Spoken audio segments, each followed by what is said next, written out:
Señores, gracias por continuar con nosotros a esta hora de la mañana, momento de nuestra entrevista central aquí este día.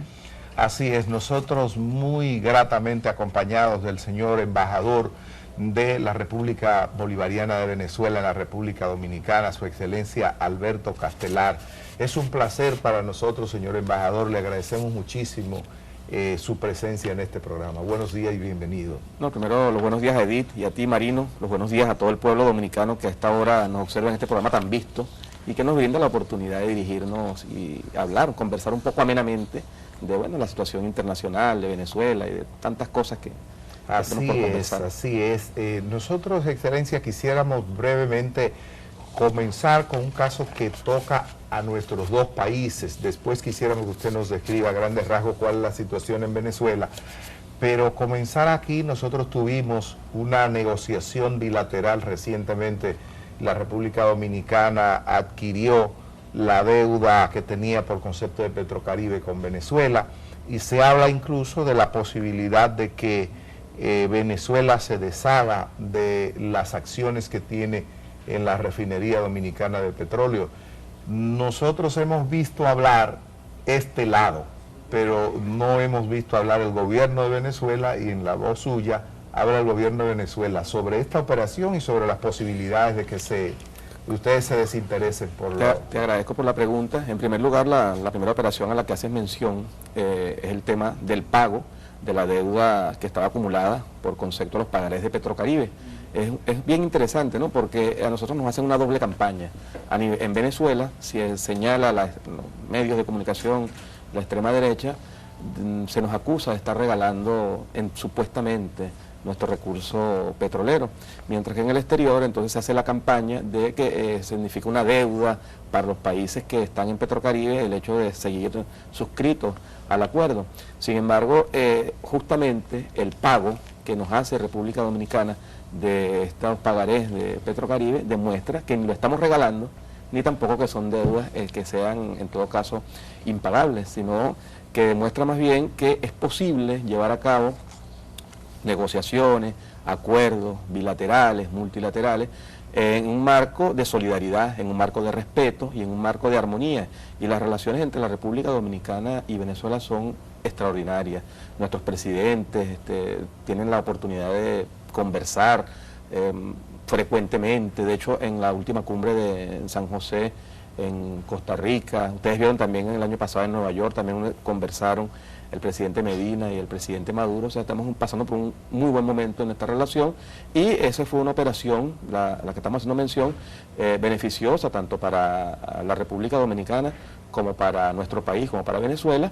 Y bueno, ahí está, digamos, un aspecto muy importante que quiero resaltar, la continuidad de Petrocaribe. Pero también hubo algunas voces que pensaban que esto significaba el fin del acuerdo y es todo lo contrario. Significa más bien la continuidad del acuerdo. Petrocaribe ha continuado los despachos, todo el tema, digamos, de las condiciones en las cuales se firmó Petrocaribe en el año 2005 siguen en plena vigencia. Estamos ya planificando los productos dominicanos que van a ser enviados a Venezuela durante la compensación de este año 2015. O sea que sigue, digamos, el acuerdo, más bien se va a incorporar un tema bien importante que es la zona económica de Petrocaribe, ALBA, Petrocaribe, Mercosur, CARICOM, en la cual nosotros pensamos pasar de un acuerdo de Petrocaribe que solamente contempla el tema combustible a algo mucho más amplio en lo comercial, donde abordaremos el tema turismo, donde abordaremos el tema transporte, donde se abordará el tema del encadenamiento productivo, el área cultural, o sea, avanzar en una zona económica complementaria entre todos los países que componen Petrocaribe, el ALBA, Mercosur y CARICOM. Hacia ahí está orientado más bien al fortalecimiento de Petrocaribe.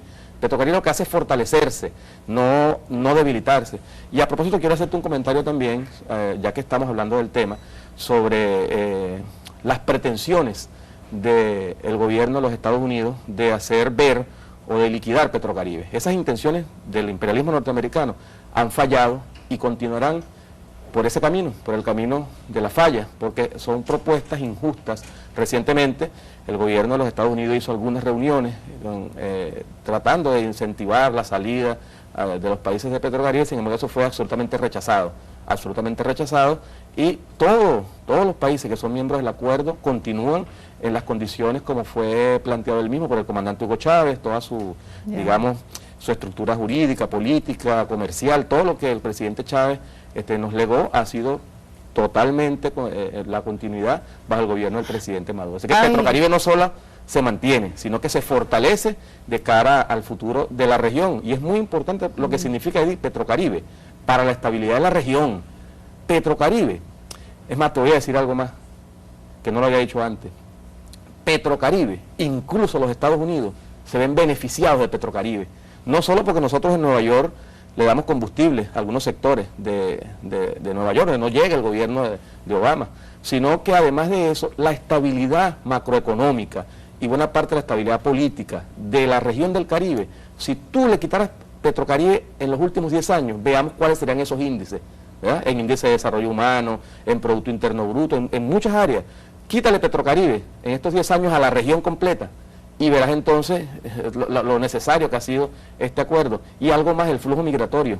Sin Petrocaribe, y esto me refiero en el tema de Estados Unidos, es posible que la presión migratoria hacia los Estados Unidos fuese inclusive mayor, mucho mayor seguramente. O sea que Petrocaribe, aunque no lo reconozcan los voceros del imperialismo, termina siendo también incluso un apoyo para la misma para el mismo Estados Unidos en cuanto al tema del flujo migratorio, porque permite una mayor estabilidad. Hay una segunda parte de la pregunta de Zapete que la recupero, que es la que tiene que ver con la refinería dominicana de petróleo. Se ha dicho aquí en República Dominicana que hay sectores privados interesados en comprar la parte de Venezuela. Se ha dejado entender que Venezuela tiene interés en deshacerse de estas acciones en la refinería dominicana de petróleo. ¿Qué hay de cierto? ¿Cómo están ustedes en ese sentido? Mira, con respecto a esa segunda parte de la pregunta, Zapete, que ya iba exactamente y te agradezco que me lo haya indicado, recordado, pero es un tema en el cual solo como embajador, un embajador solo habla sobre este tipo de cosas como asuntos oficiales, y yo no pudiera aquí venir a dar unas declaraciones sobre un hecho que no es oficial, que no está planteada en la oficialidad de la relación entre República Dominicana y Venezuela, que además es una excelente relación bilateral. En su momento, si es que hubiese algo que decir, más adelante, si hubiese algo que decir al respecto de manera oficial, el embajador de Venezuela, desde aquí o en Caracas, se dirá la información oficial que haya que decir si en algún momento hubiese que hacerlo. Por ahora no hay ninguna información que ofrecer de forma oficial al respecto sobre esa negociación de la cual ustedes me hacen mención. No, eso quiere decir que eso es especulación, como Venezuela ha tenido premura por divisas y entonces se negoció la deuda de Petrocaribe. La gente dice, bueno, tal vez piensan deshacerse de sus acciones. Pero fíjate en la tú, Marino, refinería, que en el tema de la deuda de petróleo hay un dato muy importante, que incluso el gobierno dominicano lo explicó en su comunicado, cuando te dice que es una negociación que Venezuela hace más de un año. O sea, no tiene que ver con la coyuntura actual en Venezuela, no tiene que ver con esta coyuntura de la baja de los precios del petróleo, que por cierto viene repuntando ya el precio del petróleo y va a seguir repuntando, porque es insostenible la estrategia de Estados Unidos, una estrategia norteamericana, de tratar de hacerle daño a la economía rusa en primer lugar, inundando el mercado del petróleo con el petróleo de esquisto, afectar a Rusia, afectar a Irán en segundo lugar y en tercer lugar también afectar a Venezuela. Entonces han inundado el mercado con una técnica que es muy peligrosa para la corteza terrestre. En Estados Unidos, que es la técnica esta del esquisto, la técnica de la fracturación, del fracking, utilizando, bueno, es un método perverso que daña el ecosistema, y han inundado el mercado de petróleo. Esa situación se va a ir poco a poco corrigiendo, ya el precio viene repuntando, mi pronóstico es que va a seguir haciéndolo durante el resto del año y luego tendremos un precio justo del petróleo y Estados Unidos no va a poder competir con su método del fracking, en este caso con los países de la OPEP. ¿Cuánto le cuesta a Estados Unidos ese método? Su costo de producción está cercano a los $80, el costo de producción del método de un barril de petróleo de esquisto, mientras que a nosotros en Venezuela nos cuesta $12. Y a otros países de la OPEP es una cifra incluso más baja o similar a la de Venezuela. Entonces, ese método del fracking está destinado al fracaso. Por eso que no se puede creer cuando Estados Unidos hace esas propuestas de que ellos van a ser solidarios con el Caribe en materia energética. Uno se pregunta, ¿cuándo Estados Unidos fue solidario con el Caribe? ¿Por qué no fueron solidarios con el Caribe en el año 2005, 2006, cuando el precio estaba en $150? Ahora sí son supuestamente solidarios.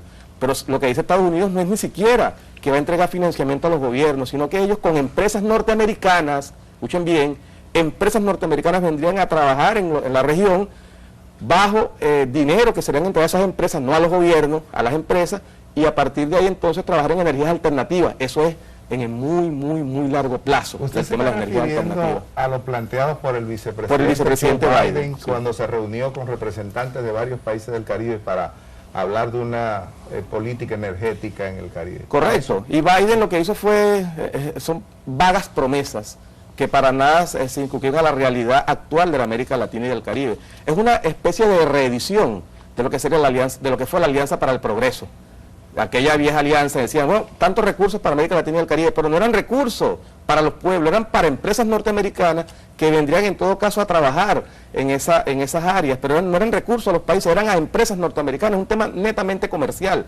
Y entonces es un gran engaño ese tema, y además uno se pregunta, ¿cuándo Estados Unidos ha sido solidario con el Caribe? Si lo que ha hecho es invadirlo, cada vez que ha querido, cada vez que ha podido, lo que Estados Unidos lo que ha hecho es promover invasiones en el Caribe, República Dominicana, Haití, Panamá, Nicaragua, o sea, tantas intervenciones y tantas invasiones. A propósito, Excelencia, yéndonos más al campo político y a la situación en Venezuela.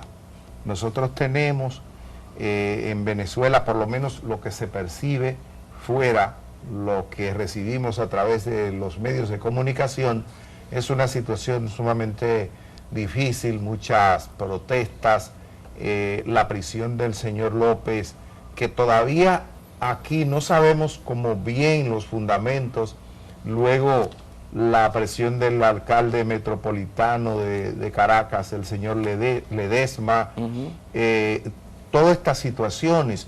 Si usted pudiera decirle al público, un poquito explicarle, por qué esta gente está detenida, que la versión oficial de ustedes sobre esa situación. Fíjate, el año pasado, después de que el 8 de diciembre de 2013, nosotros obtuvimos una gran victoria, el partido del presidente Maduro, el PSUV, que le permitió sacar 1,5 millones de votos de diferencia en unas elecciones municipales. En esas elecciones, el partido del presidente Maduro sacó el 75% de los gobiernos locales. La oposición había dicho a través de sus voceros que eso era un plebiscito previo a esa elección, de que si ellos ganaban esa elección en votos, significaba que Maduro debía renunciar, algo absolutamente absurdo, porque una cosa todos sabemos, que una cosa es una elección de un alcalde, de un síndico, en el caso de República Dominicana, y otra cosa es una elección presidencial, son dos cosas distintas. Sin embargo, bueno, nosotros ganamos esas elecciones por más de 1,5 millones de votos y 75% de los gobiernos locales.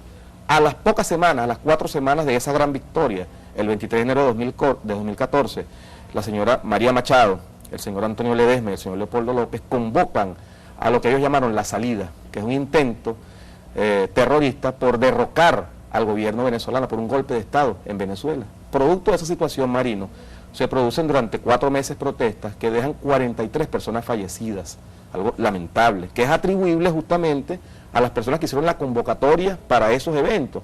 Mira, no hay gobierno en el mundo, esto tú lo sabes, que le guste que haya desorden, que haya muerte, que haya violencia, porque justamente el gobierno lo que quiere es la paz, la tranquilidad, el orden para el progreso, orden para que haya progreso. Entonces, la oposición, financiada por Estados Unidos, y de eso hay mucha evidencia, la mayor de ellas, que el mismo Congreso norteamericano había aprobado el año anterior, 2013, recursos para la oposición.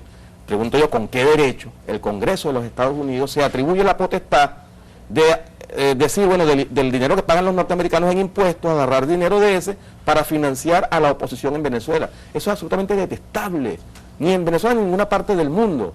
¿Cómo los Estados Unidos a través de la USAID, que es la CIA, cuando ustedes escuchan USAID, eso es la CIA, cómo Estados Unidos a través de la USAID va a estar dándole dinero a sectores de oposición en algún país? Eso es absolutamente ilegal. Entonces, en Venezuela se hizo eso, 43 muertos, más de 800 heridos, más de 20,000 millones de dólares en pérdidas. Cuando se habla del tema económico en Venezuela, oye, si se es justo, si se es un buen analista, métele eso.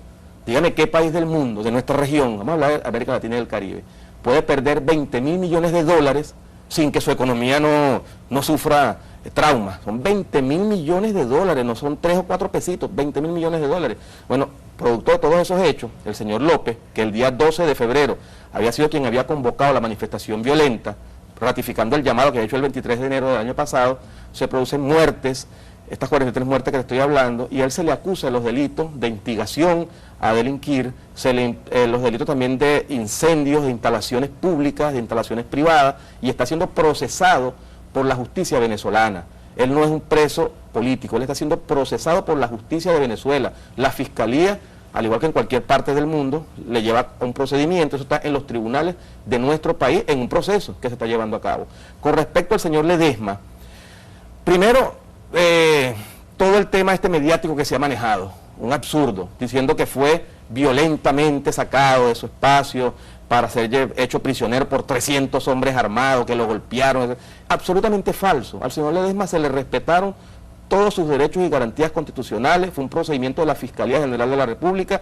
Nosotros hemos sacado un video, que lo mostramos hace 2 días, en Venezuela, donde se presenta cómo fue el procedimiento. El señor Ledesma estaba sentado incluso en su silla, llegaron los funcionarios con la orden de la Fiscalía, le leyeron sus derechos, el señor no fue esposado ni siquiera, y fue y se llevó a donde tenía que llevarse pues, para iniciar el juicio en el cual está en este momento en proceso. Hay un juicio, una imputación de la Fiscalía por los delitos de conspiración, porque está inmerso en otro intento de golpe de Estado que se quiso dar el 12 de febrero de este año. El 12 de febrero. Ese golpe de Estado quería darse al cumplirse 1 año de las protestas anteriores, del año 2014, ahora 2015, un golpe de Estado con 7 oficiales de la Fuerza Aérea Venezolana que pretendían levantar un avión Tucano, que no está en territorio venezolano, sino fuera del territorio venezolano, con bandera, colocarle bandera venezolana. Eso lo hicieron en Playa Girón, en Cuba, cuando aquella invasión. Banderas, entonces bombardear algunas zonas de Caracas, incluyendo el Palacio de Miraflores, incluyendo el Ministerio de la Defensa, Telesur, haber provocado previamente a eso algunas muertes en manifestaciones que querían convocar tipo otra vez guarimba, y sobre la base de esas muertes, sobre la base de un video grabado por esos oficiales de la Fuerza Aérea, entonces promover un golpe de Estado. Eso, Marino, y voy a ir, menos que tienes más preguntas, eso es un tema muy importante. ¿Por qué? Porque no tienen la fuerza para consolidar un golpe de Estado de esa naturaleza. Venezuela no es lo que pasó Pinochet. Entonces el señor Ledesma, usted dice que está vinculado totalmente a eso. Actividad. Pruebas hay muchas. Por ejemplo, un comunicado que sale el día antes, el 11 de febrero, donde él llama a un gobierno de transición. Oye, para que haya un gobierno de transición, uno se pregunta, ¿y qué pasa con Maduro? Maduro es el presidente de Venezuela, electo, legítima y democráticamente electo en un proceso electoral. Su periodo culmina en el año 2019, su periodo de gobierno. ¿Cómo tú ahorita en 2015 llamas a un gobierno de transición? Eso me recuerda mucho, y yo le hablo aquí a los dominicanos, a lo que pasó con el profesor Juan Bosch. Entonces, un golpe de Estado, gobierno de transición, invasión norteamericana, porque como te iba a decir, esa posibilidad de que un golpe de Estado triunfe en Venezuela es muy poca. Venezuela no es lo que pasó con Allende en Chile, donde todo el ejército se cuadró para apoyar a Pinochet, o en otros lugares del continente. En Venezuela inmediatamente eso puede ser revertido. Pero... A propósito, perdóneme, una interrupción ahí.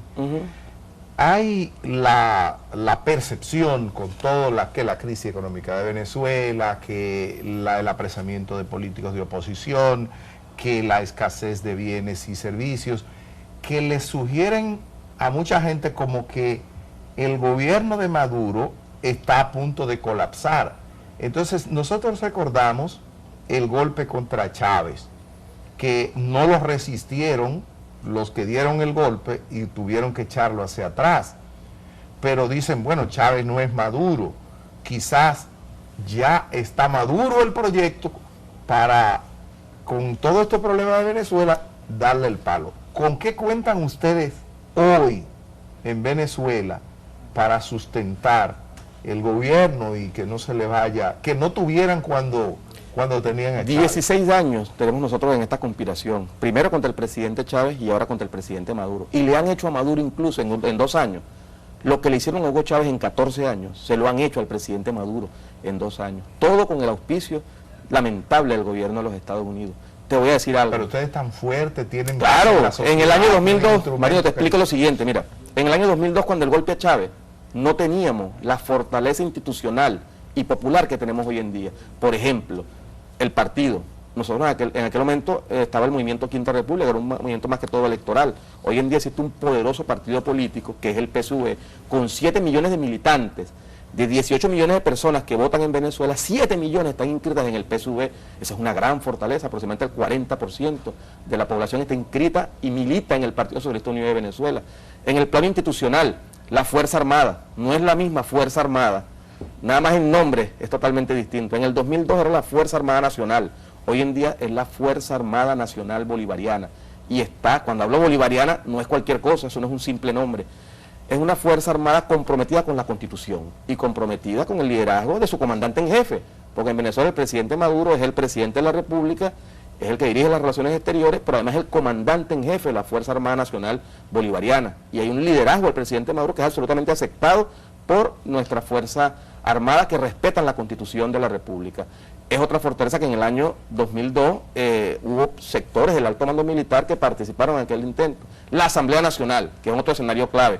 La Asamblea Nacional en el año 2002 teníamos nosotros apenas un parlamentario de diferencia. Éramos nosotros como 87 diputados y la oposición 86, o sea, una fragilidad. Actualmente el PSV, el partido de Maduro, tiene 100 parlamentarios y la oposición tiene 67 parlamentarios, una diferencia bastante amplia. En PDVSA, nuestra principal, no hay análisis que tú hagas en Venezuela si no tocas el tema petrolero. La industria petrolera en el 2002, el cerebro de nuestra industria estaba dirigido desde Estados Unidos por la CIA, con una empresa llamada Intesa, que tenía el control de las operaciones, por eso lograron bloquearnos todo el sistema de distribución de combustible, y no había combustible en Venezuela en el 2002, y sobre esa base se dio el golpe de Estado. Actualmente, nuestra industria petrolera, la PDVSA bolivariana, está en manos de gerentes patriotas, de hombres y mujeres patriotas que están en su junta directiva, y ya el cerebro de PDVSA no es de esa empresa de la CIA que se llamaba Intesa, sino que está en manos, en poder de la soberanía de nuestro país. O sea, son muchos elementos que nos indican a nosotros, Edith, que estamos en una situación de mucha más fortaleza de la que teníamos en el año 2002. Sin embargo, uno percibe que quizás hay cierto cansancio en la población, por lo que uno ve desde aquí, el tema de los alimentos, por ejemplo. La gente está sometida a filas continuas. Yo recuerdo en esa etapa uno no veía ese proceso, esa especie como de decadencia. Eso no... Fíjate, en el año 2002 lo hicieron con el combustible. Siendo Venezuela el país que tiene más petróleo en el mundo, hay una refinería en Venezuela, en la ciudad donde yo vivo, que produce 1 millón de barriles de gasolina al día. Y en esa ciudad no había combustible. ¿Por qué? Porque habían saboteado nuestro sistema de distribución de combustible. Ahora entonces ellos no tanto con los combustibles, sino con los alimentos, en la búsqueda de irritar al pueblo. Esto no es una técnica nueva.